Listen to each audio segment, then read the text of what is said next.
Good morning, internet family. Happy Independence Day for everyone who is watching and listening who is living in America. Today is a big day. Today is the day that we celebrate our freedom. And how interesting that is for me today, because a friend and I wound up talking about spiritual freedom, just freedom in general this morning, which is perfect. And that's what I'm going to talk about, freedom. So freedom is actually a lot harder than bondage. And what I mean by that is, in other places where they're not free, they don't have the weight of the decisions, the weight of the responsibility to make the right decision, the weight of the responsibility to choose how to live and deal with the consequences when they choose wrong. Now, I'm not saying they've got it better than us, because obviously they don't, but it's more complicated for us. It's more complicated for us to choose what's right, despite all of the influences leading us in other directions, despite being told over and over again other things that are right, that aren't right, and having to choose to stay on the right path and choose God instead of culture, choose Jesus instead of self, choose serving instead of being selfish, so on and so forth. Freedom is a lot more complicated. It's heavier than the chains of bondage, in the sense that we have to walk it out. Bondage doesn't take a whole lot of effort. You just kind of stay there, right? And my friend and I were talking this morning briefly, just texting about it, and we were talking about spiritual freedom and how it's scary. It is scary. There's a lot of space, and that's what she said, and it's so true. There's a lot of space in freedom. And what are we going to fill that space with? How are we going to move in that space? And then I had a revelation. As I was getting out of the shower, I was drying off, and the shower head was still dripping.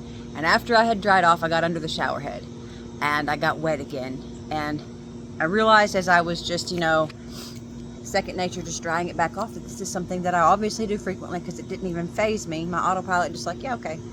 And the Lord spoke to me in that moment about freedom and deliverance, and how we must choose to get away from the things that He frees us from in order to be free from them. Just because He frees us doesn't mean that we are free. We are free for that moment, but what do we do after that? Where do we go? What do we choose after that moment where He frees us, where the deliverance comes, where the bondage is broken off? Do we choose to remove ourselves from those environments? Do we choose to get out from under the water? Do we choose to stop putting those things into our life, into our body, into our mind, whatever it may be?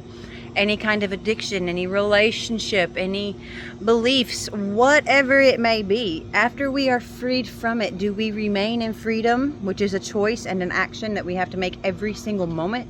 Or do we go right back to it? Or do we stay somewhere in the middle where we're not entirely free, but we're not as much in bondage as we were before, which in my experience is actually a harder place to be. Being in the middle is harder than being in complete bondage or complete freedom, because you're just back and forth and you really don't know what either one is at that point.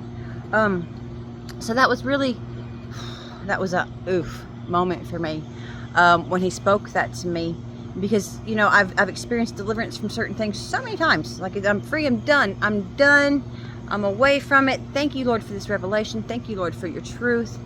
And then later on the same day, I'm right back. And does that mean that the Lord didn't free me? Does that mean that the truth that He revealed to me and that I accepted was not the truth after all?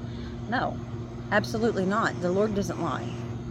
And the Lord is faithful. The Lord is steadfast. It is me that is not in those moments. It is me that, in my freedom to choose, is choosing the wrong thing. And being a recovering addict, still battling nicotine after 2 years since the first time I quit, and almost 5 years on the other side of drug addiction. I know what it's like to really battle making the right choice and sticking with a decision, So in saying all of this, I'm not just saying that it's that easy and why can't you just stop. I do tell myself that a lot, and I need to show myself more grace, probably, because I do understand how hard it is to take a lifetime of the wrong choices, a lifetime of the wrong beliefs, a lifetime of lies, a lifetime of whatever, and turn it around into something new. It's difficult. It's hard. We have to train ourselves. But if we want to experience lasting freedom, that's what we have to do. The Lord will give it to us, and then we have to hold on to it. We have to stay there in it instead of running right back to the dripping water and getting ourselves wet again. So today, as we celebrate the freedom of our nation, the freedom to choose what to do, the freedom to choose who to serve, be it ourselves, others, other gods, or the one and only God in Jesus. The freedom to live our lives the way that we so please. We can do whatever we want, basically, in this country, for the most part. And so today, as we celebrate our rights to do that, maybe we should pause and be grateful for the fact that we can be free in everything else as well. God is the one who really, really, really gives us true freedom.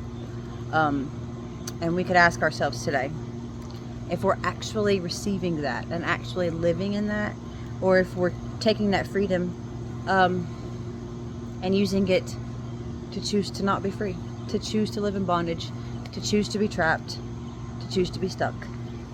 So you guys have a fantastic Friday. Happy Independence Day. Everybody, please stay safe. Don't blow yourself up. Don't drive drunk. Have a great weekend. Love you all.